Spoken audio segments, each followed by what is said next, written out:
Michael Kirschman here with Parks and Recreation, here to encourage you to get involved with Unity Week.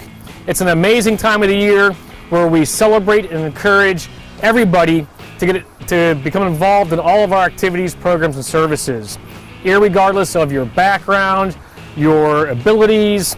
It's all about acceptance and welcoming of all people. We are local government, we are Parks and Recreation, and we are here for everybody. I had a great story the other day where somebody told me that equality is inviting somebody to the dance, but inclusion is asking them to dance while they're there. And that's what we're about. We want everybody to get involved, all staff in the city, all staff in the department, and the public to join us in celebrating Unity Week this year. Thanks a lot.